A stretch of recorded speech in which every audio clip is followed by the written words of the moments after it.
Have you ever wondered why certain people treated you like you were nothing? Why they dismissed you, belittled you, or made you feel invisible?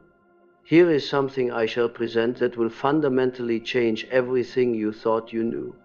I discovered a psychological truth so powerful that once you grasp it, you will never observe human behavior the same way again. What if I proposed that the manner in which people treated you had almost nothing to do with you? That their cruelty was, in truth, a mirror reflecting something they could not confront within their own depths? Remain with me, for by the conclusion of this discourse, you will comprehend the hidden psychology behind mistreatment. And, more importantly, you will uncover why you attracted it into your life in the first place. This is not a matter of casting blame. This is a discourse on liberation. And these insights, which I have labored to unearth, will set you free from a pattern in which you have been ensnared for far too long.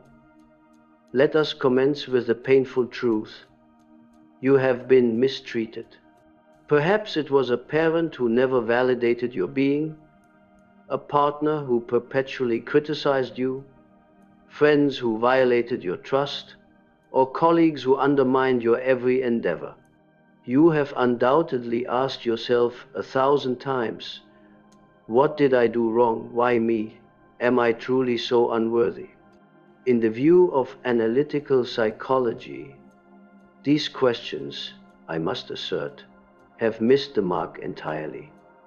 The mistreatment you experienced was neither random nor deserved. I spent decades studying the human psyche, and what I discovered may well shock you. I found that human cruelty follows predictable psychological patterns that are independent of the victim's intrinsic worth. Yet, here is where the matter grows complex. I also discovered that we unconsciously participate in these patterns, not because we desire pain, but because of a factor buried deep within our unconscious mind, something inherited, something we have never confronted. And until we understand this mechanism, we shall continue to attract the same sort of individuals who treat us in the same deplorable fashion. But why? Continue to give your attention, for the answer will transform your very existence. I have stated something that most people fail to comprehend. Until you make the unconscious conscious, it will direct your life, and you will call it fate. Let the weight of this statement truly sink in for a moment. What I discovered through my clinical work with thousands of patients was that human beings operate from two distinct levels of awareness: the conscious mind of which we are aware, and the unconscious mind, which controls as much as 95% of our conduct.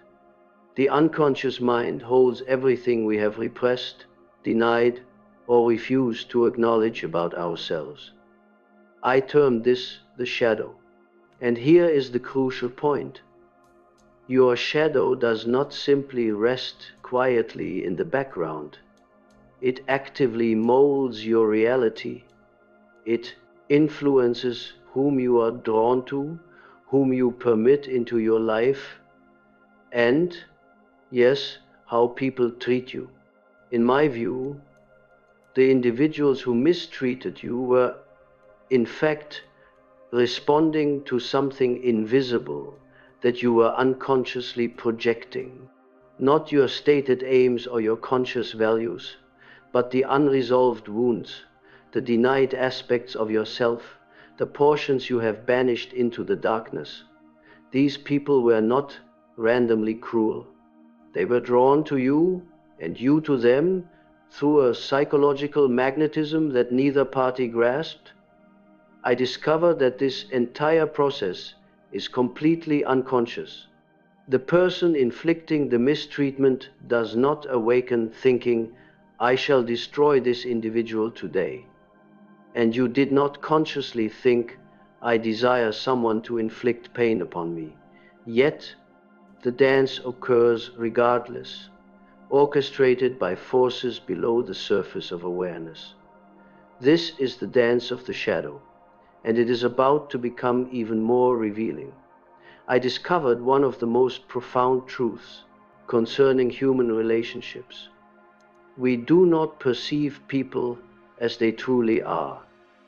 We view them through the aperture of our unconscious projections. I termed this shadow projection, and it accounts for everything regarding why you suffered mistreatment. Here is the mechanism. Every human being possesses a shadow. The parts of themselves they have rejected, denied, or been told are unacceptable. Perhaps you learned in your youth that anger was base, so you suppressed it. Perhaps you were taught that your necessities were irrelevant, so you denied them. These rejected portions do not vanish. They sink into your unconscious and wait. What we reject in ourselves, we project onto others. But observe the paradox. We also attract individuals who embody the very qualities we have disowned. If you denied your anger, you will attract angry individuals. If you rejected your strength, you will attract controlling individuals. If you suppressed your voice, you will attract those who silence you. The person who mistreated you was likely projecting their own shadow onto you. They saw in you something they despised about themselves, something they could not own, so they attacked it in you instead. As I have stated, this is why abusers often accuse their victims of the very things they themselves are guilty of. The narcissist calls you selfish. The liar calls you dishonest. The cruel person calls you mean. But hold, there is a mechanism even deeper at work here, and it pertains to why you accepted such treatment. Remain with me. I have said, everything that irritates us about others can lead us to an understanding of ourselves. This is where many individuals experience discomfort, for I discovered something radical. The people who mistreated you were mirroring your unhealed wounds back to you. Before you protest this notion, permit me to elaborate. This is not about assigning blame to the victim. It is about understanding an unconscious mechanism that holds you captive. In my view, we unconsciously recreate the wounds of our childhood in our adult relationships, not because we are inclined towards self-inflicted pain, but because the unconscious mind seeks to resolve what was never resolved. If you were raised by a parent who was emotionally absent, your unconscious mind registered that as this is the very essence of affection. Consequently, as an adult, you unconsciously seek out emotionally unavailable partners. Not consciously, of course. You likely tell yourself that you desire someone present and caring. But your unconscious operates under a different program, one that insists, find someone who feels familiar, and perhaps this time we can rectify the situation. I discovered that this repetition compulsion is one of the most potent forces in human psychology. We are compelled to return to the scene of the crime, hoping for an altered conclusion. The woman whose mother was critical attracts critical partners. The man whose father was absent attracts companions who abandon him. The child who was neglected becomes the adult who accepts mere crumbs of affection. The people who mistreated you were not accidental occurrences. They were, as I would categorize them, perfectly cast actors in a drama directed by your unconscious mind. They appear to enact the role of the rejecting parent, the cruel authority figure, the betraying friend, whatever unhealed wound lay dormant within your being. And here is the most crucial point. They will continue to appear in various guises until you heal that underlying wound.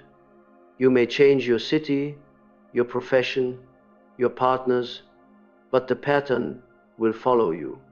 I refer to this as fate when we are unconscious, but choice when we awaken to knowledge. The question is, are you prepared to awaken? For what follows will demonstrate the precise manner by which this is accomplished. I have found that there is something even more profound than the personal unconscious at work. I discovered what I termed the collective unconscious, a layer of the psyche shared by all mankind, containing universal patterns of behavior I called archetypes. These archetypes are ancient psychological blueprints that we all inherit. The victim, the persecutor, the rescuer, the tyrant, the scapegoat. I stated, these archetypes exist in every culture throughout history, because they are part of the human psychological blueprint. When an individual mistreated you, they were often enacting an archetypal role, and you were fulfilling the corresponding one. This is not strictly personal, it is transpersonal. The superior who bullied you was embodying the tyrant archetype. The friend who betrayed you was playing out the shadow aspect of the companion archetype. The partner who abandoned you is enacting the ancient narrative of rejection that has been repeated countless times throughout human history. I discovered that until we attain consciousness of these archetypal patterns, we remain trapped within them. We unconsciously step into these roles and play them out as if reading from a script composed millennia ago. The mistreatment you experienced was not unique to your person. It was an ancient pattern being repeated through your life. But here is the aspect of empowerment. Once you recognize the archetype, you can step out of the prescribed role. You can refuse to embody the victim any longer. You can reject the position of the scapegoat. I maintain that consciousness is the essential key to breaking free from these ancient strictures. And this brings us to the most vital concept of all. I observed that most individuals traverse their entire lives wearing a mask. I called this mask the persona, the false self we present to the world in order to gain acceptance and avoid rejection. The persona is the identity you believe you must assume to function within society. It is the demure daughter who never expresses rage, the agreeable man who never establishes boundaries, the stalwart person who never exhibits vulnerability. In my view, the persona is necessary for social function, but it becomes a veritable prison when we forget that it is merely a mask. When you over-identify with your persona, you lose contact with your authentic self, the person you truly are, beneath all external conditioning and expectations. Observe the connection to mistreatment. I discovered that individuals who live primarily through their persona attract relationships that serve to reinforce the mask rather than honor the authentic self. If your persona is, I am the one who assists everyone, you will attract those who exploit your kindness. If your persona is, I require nothing from anyone, you will attract individuals who offer you nothing. The people who mistreated you were often responding to your persona, not your authentic self. They perceive the inauthenticity, the tendency to placate others, the boundaries you neglected to enforce. Predatory individuals possess a sixth sense for detecting when someone is disconnected from their inherent strength. They can sense a weak persona from afar. I discovered that the path toward authentic relationships necessitates the shedding of the persona and presenting oneself as one truly is, complete with wounds, needs, and boundaries. When you cease performing and begin being, everything is transformed. The people who mistreated the false version of you cannot endure the presence of the authentic you. Your genuineness repels those who require you to be false. But first, you must comprehend who has been feeding upon your inauthenticity. In my view, certain people are what I termed psychologically unconscious. They reside entirely within their shadow, without any awareness of their destructive patterns. These are the emotional vampires who depleted you, and I understood precisely why they focused their attention upon you. I posited that unconscious people are incapable of generating their own psychological energy. They must take it from others. They feed upon your attention, your empathy, your reactions, your emotional responsiveness. The more conscious and empathetic you are, the more appealing you become as a source of sustenance. I discovered that those who are highly sensitive and inclined towards empathy are especially vulnerable to these unconscious predators. Why? Because the empathetic possess strong psychological energy and are frequently disconnected from their own shadow. They have suppressed their anger, their self-interest, their very capacity for cruelty. Thus, they attract individuals who embody those exact qualities. The narcissist who abused you, the companion who exploited you, the partner who manipulated you, these people were drawn to your inner light as moths to a flame, but they were not attempting to share in your light. They were, in my estimation, attempting to extinguish it because it served as a painful reminder of everything they had forfeited within themselves. I stated that unconscious people cannot tolerate consciousness in others. Your growth poses a threat to them. Your healing exposes their wounds. Your boundaries reveal their violation. Therefore, they mistreated you in order to keep you diminished, to extinguish your light, to render you as unconscious as they are. But here is the juncture at which everything changes, for I discovered the counterforce. I discovered what I considered my most vital contribution to the field of psychology, the process of individuation. This is the journey toward becoming the person you truly are, of integrating all the rejected elements of yourself, of moving from an unconscious existence to a conscious one. And this is the precise method by which you cease to attract mistreatment. Individuation demands performing the most difficult act a human can undertake, confronting your shadow. You must examine the parts of yourself you have denied, the anger you suppressed, the needs you disregarded, the strength you relinquished, the boundaries you never established, the voice you silenced. All of it must be acknowledged, integrated, and reclaimed. I noted that most individuals avoid this process because it is inherently painful. It is simpler to blame others for their conduct toward you than to ask, what capacity within me permitted this? It is easier to persist as a victim than to reclaim your authority. It is easier to perpetuate the pattern than to shatter it. But those who undertake the work of individuation experience something extraordinary. I discovered that as you integrate your shadow, you become whole. And when you become whole, you cease to attract fragmented individuals. When you claim ownership of your anger, you cease to attract rageaholics. When you respect your own needs, you cease to attract those who take from you.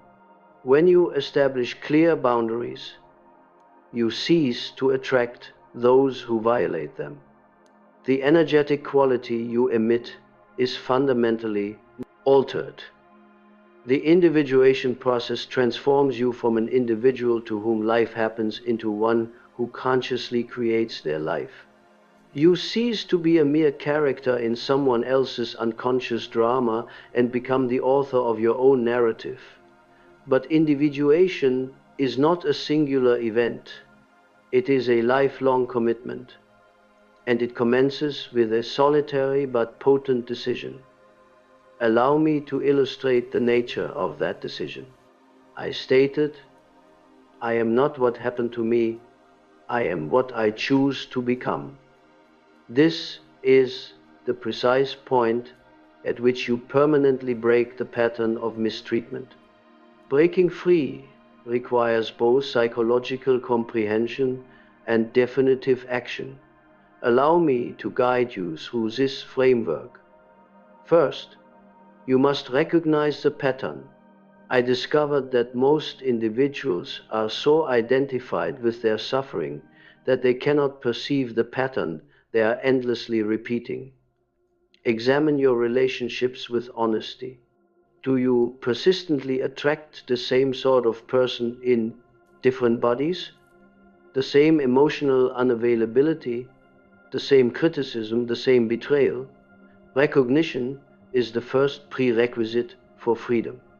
Second, I urged that you must withdraw your projections, cease viewing these people as monsters, and begin to see them as mirrors. What quality in them provokes your greatest reaction? That is your shadow speaking. If their cruelty enrages you, where have you been cruel to yourself? If their selfishness repels you, where have you denied your own legitimate needs? This is not a means of excusing their behavior. It is a means of reclaiming your own power. Third, you must grieve what you never received. The validation you deserved, the affection you required, the respect you earned. Most people bypass this stage and remain fixed in a state of anger or resentment.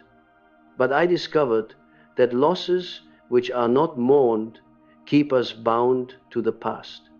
You must mourn what never materialized before you can create what is possible. Fourth, you must establish new boundaries.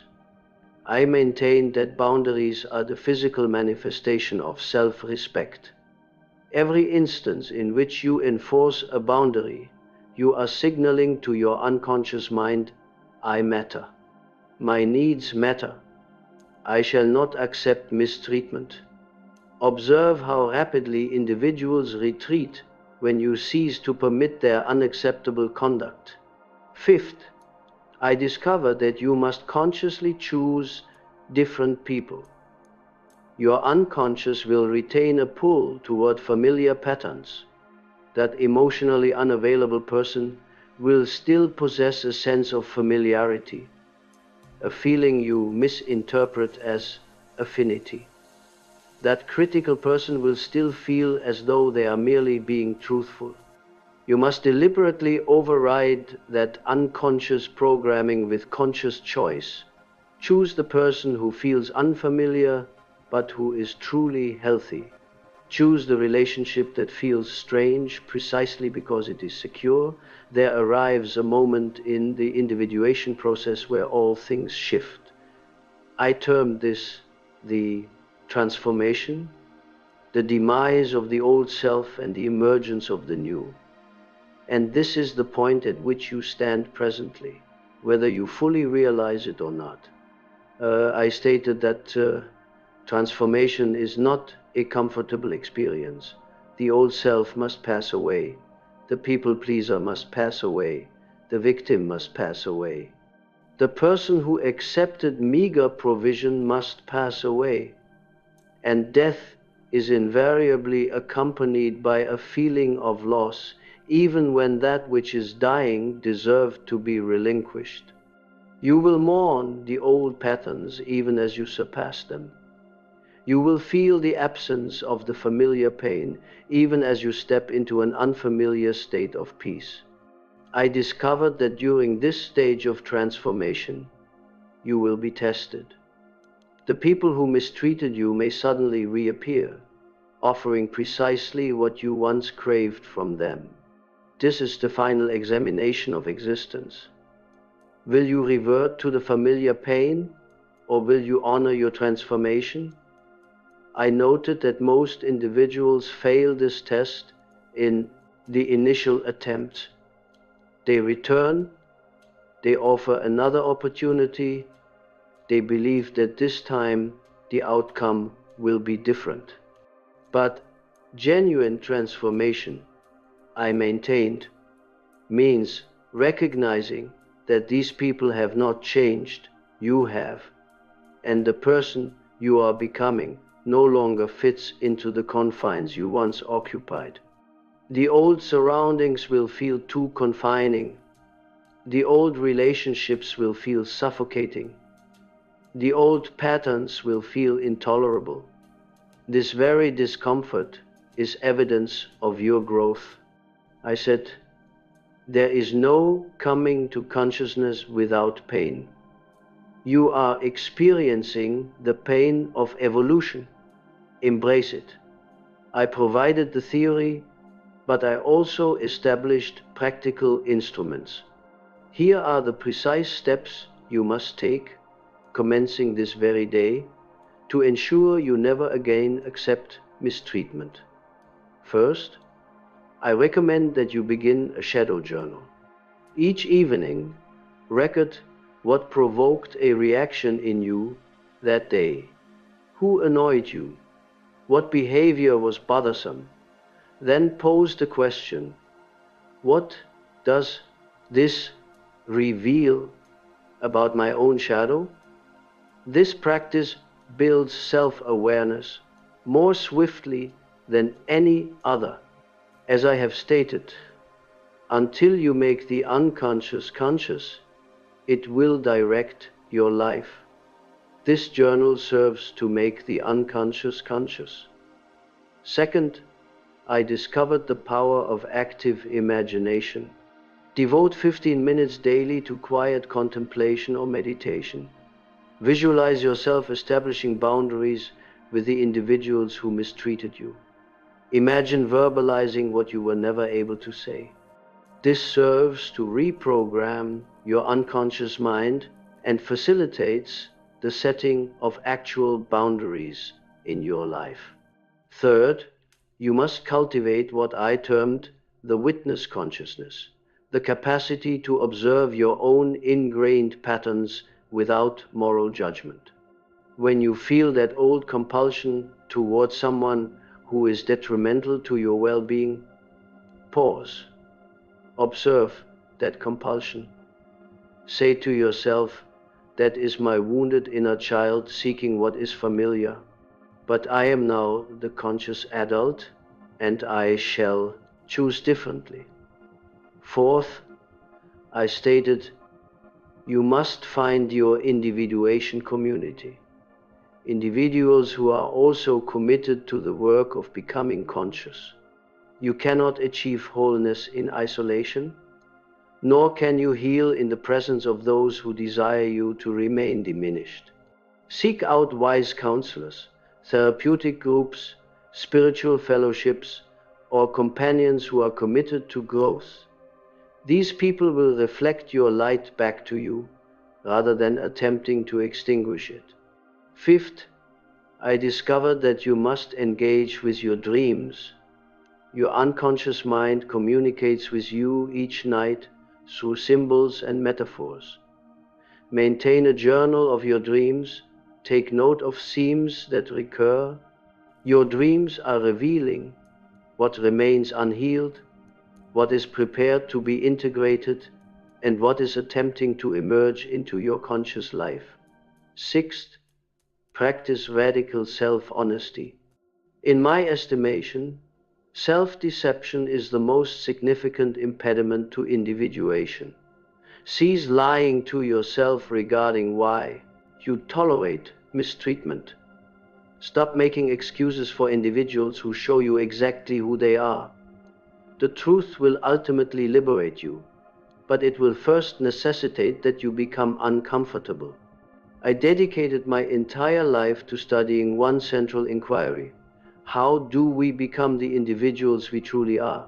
And what I discovered was this: we become ourselves by integrating every facet we have rejected, by confronting everything we have evaded, by claiming ownership of everything we have projected onto others.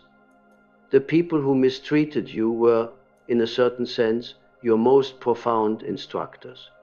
Not because they were virtuous or kind, but because they showed you precisely where the need for healing still resides within you. They revealed your wounds, your patterns, your unconscious programming.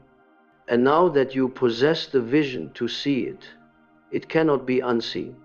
In my view, there are two sorts of people in this world: those who are lived by the unconscious and those who live consciously. The former group will continue to repeat the same patterns, attracting the same mistreatment, forever wondering why life is such an ordeal. The latter group breaks free. Which group will you choose to join? I said, the privilege of a lifetime is to become who you truly are. You now possess the knowledge. The central question is, will you commit to the work? The mistreatment ceases the moment you decide that it ceases, not when the other individual changes. When you change, your transformation begins now. Make the unconscious conscious.